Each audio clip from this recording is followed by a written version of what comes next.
men of the 2nd Marine Division. We're now embarking on a full-scale amphibious operation after many months of intensive training.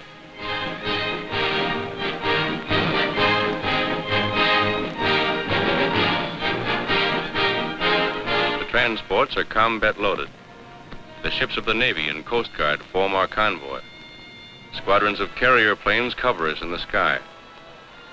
Several days from our destination, a destroyer brings us sealed orders.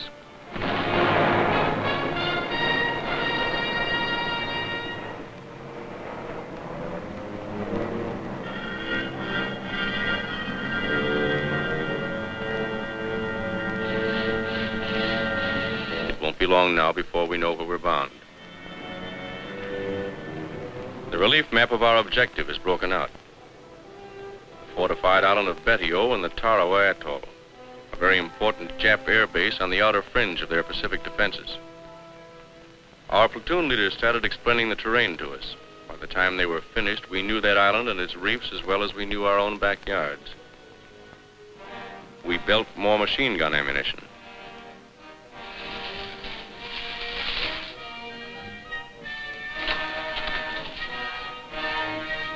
Check and test fire all weapons.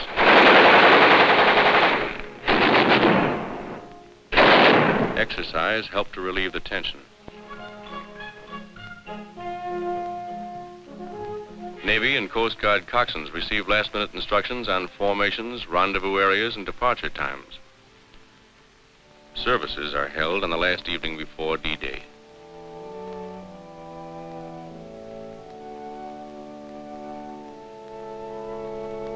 We liked listening to Father Kelly. He'd been with us at Guadalcanal. He had a way of saying what we wanted to hear.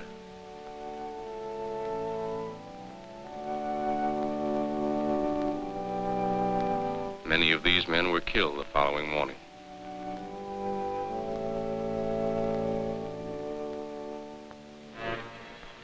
We are ready. D-Day. This is the day we attack. Long before daylight, we're over the side into amphibian tractors and landing boats.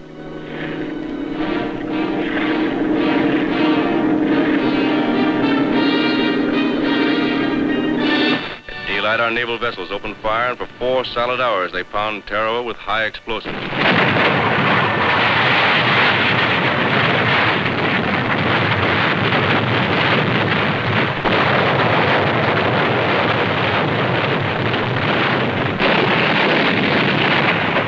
Everything went like clockwork.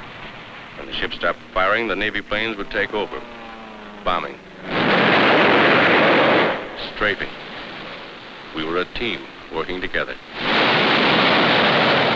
Then, again according to plan, the planes withdraw and the ship's batteries open up again.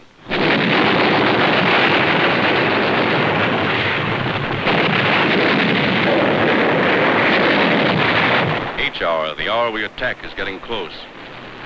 For 3 days before we moved in, over 4 million pounds of explosives had been dropped on the island. It didn't seem possible that anyone could live through that bombardment.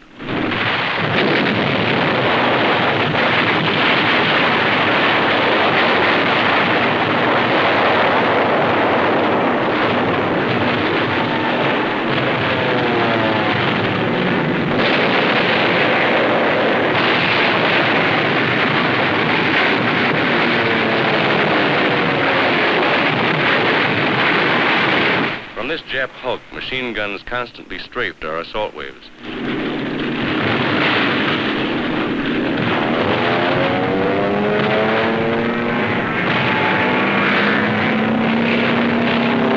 We bombed them out twice, but each time a new crew took over.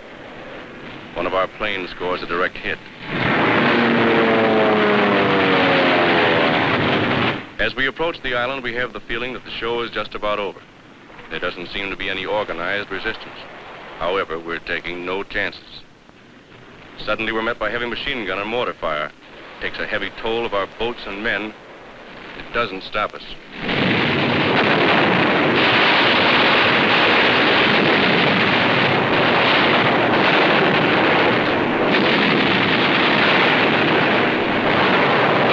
We fight our way onto the beach.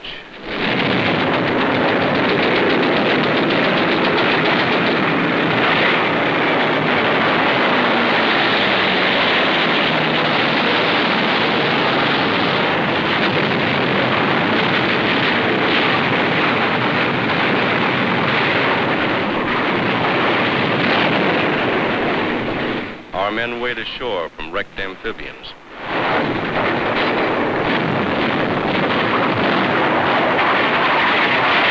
A long pier extending across the fringing reef gives protection to a lot of our boys on the way in.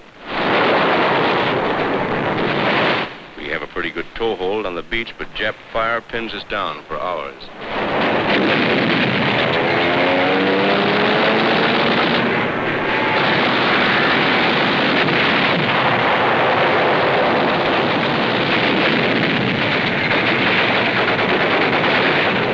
Casualties are pretty high, but as we found out later, blood plasma saves a lot of lives.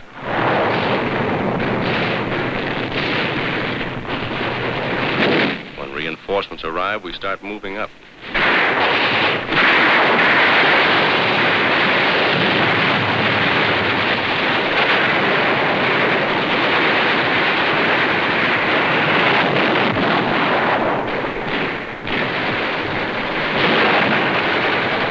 It isn't easy knocking those Japs out of their positions. They're hidden in trees, behind revetments, buried pillboxes, bomb-proofs, bunkers.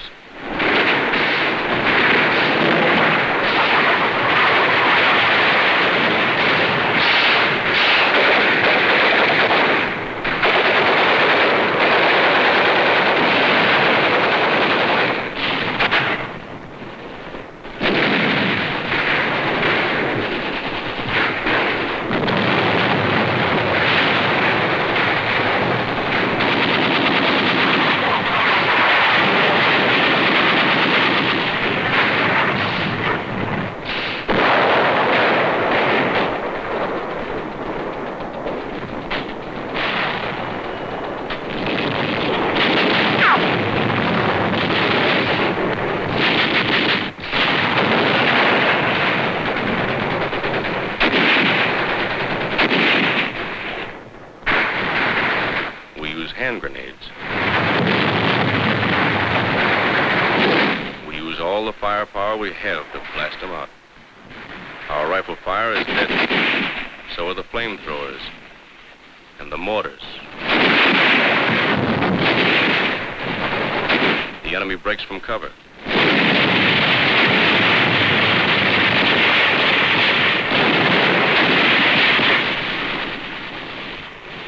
It's tough getting them out of places like this.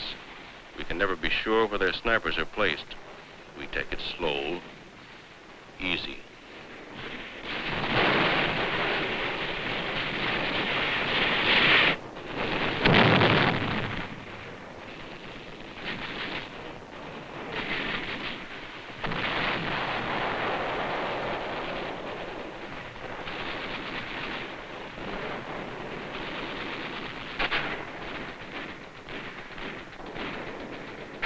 This bunker is giving us plenty of trouble. We have orders to clean it out.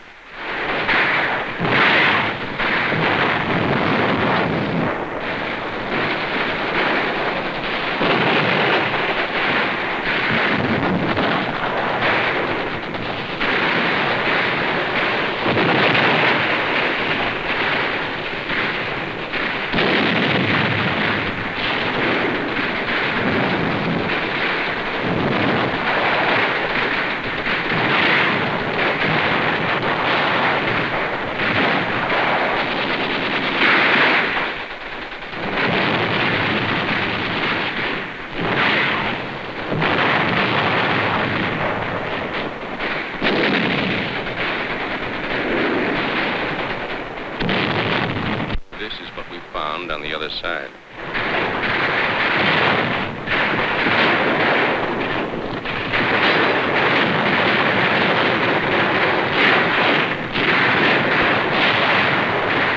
They're savage fighters.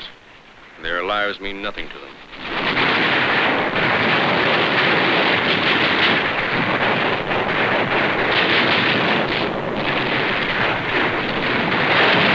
One of our boys is hit.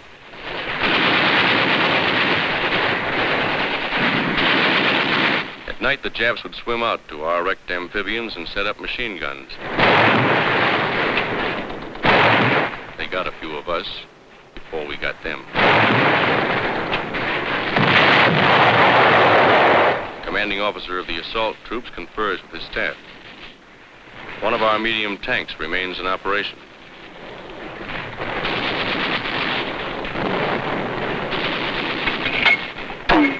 Although at the end of the second day, D+1, we breathe a little easier, mortar squads continue to hammer enemy points of resistance.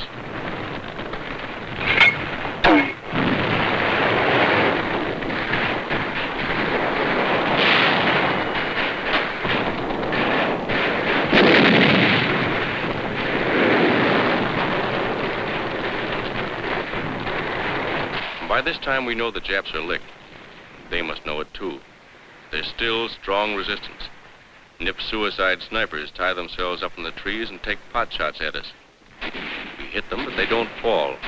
Just die and hang there.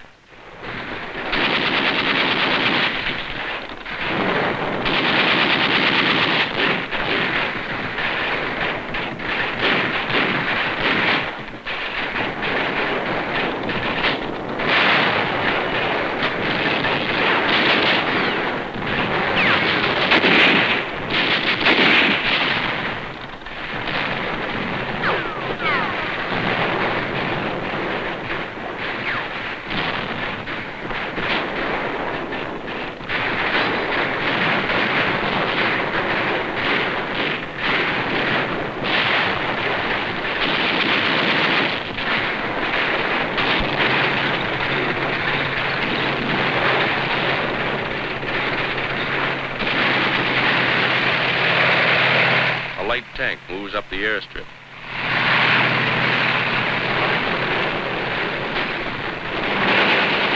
One of our boys is wounded during the attack on the airfield.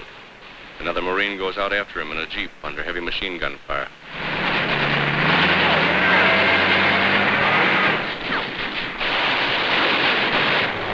Back at the beach, there's constant activity. Amphibians tow in fresh supplies, food, ammunition, guns. As the battle moves across the island, the chaplain's assistants tend the dead, removing the lower identification tick and leaving the duplicate on each Marine so there'll be no mistake later on. Generals Holland Smith and Julian Smith commanding the force and division. Admiral Harry Hill commanding the task force. Sometimes we actually have to dig the Japs out of their holes.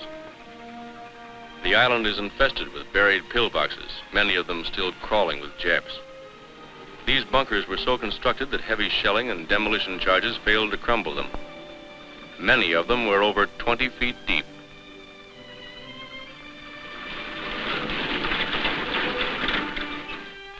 Our first prisoners.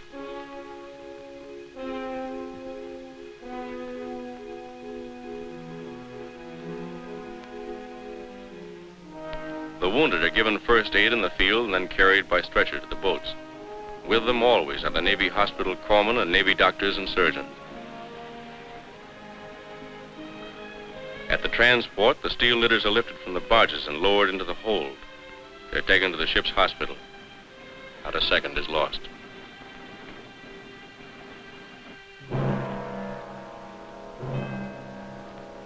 These are Marine dead. This is the price we have to pay for a war we didn't want. And before it's over, there'll be more dead on other battlefields.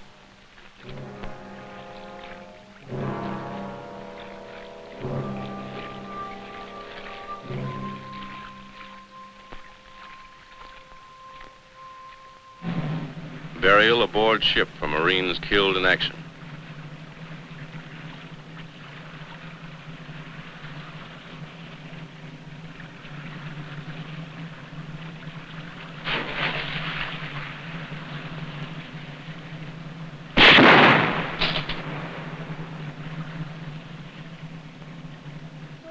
Just to make sure they're not concealing weapons, the prisoners are lined up and their clothes cut away. We gave them new ones later from their own dumps.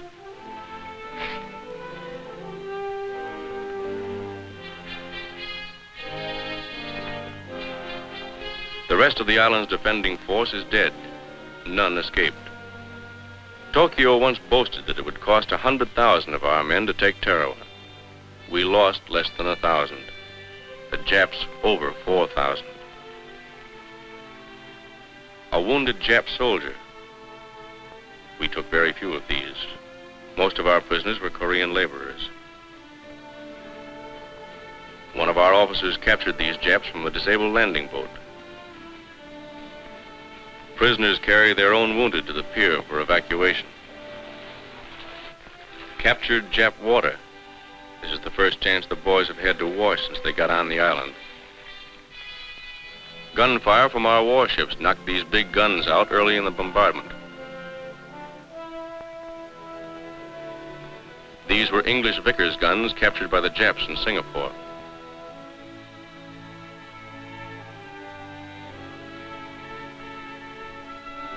One of their many light tanks.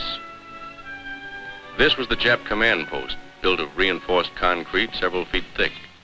That building was built to withstand plenty, and did. We finally took it with TNT and flamethrowers. The fighting was still going on at one end of the island when the Seabees landed with their heavy equipment. They set to work clearing the airstrip even while we were fighting for it.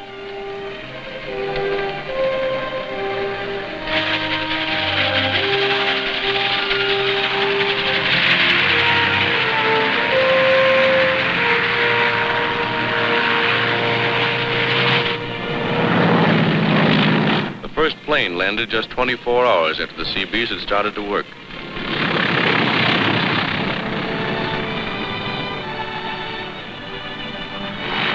The second one lands 1 minute later. We welcomed the pilot to our new home. It was our first chance to thank those guys for the swell job they did for us before and during the attack. On D+4, our relief came in. Maybe you think we weren't glad to see them.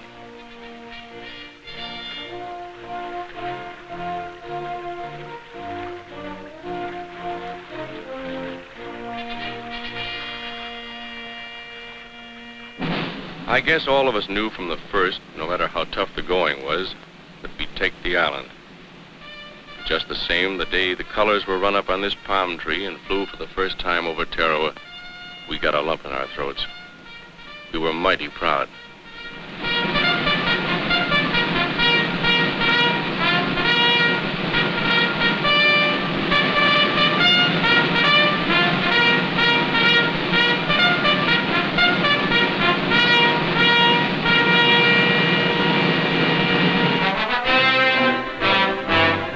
These are the Marines who took Tarawa.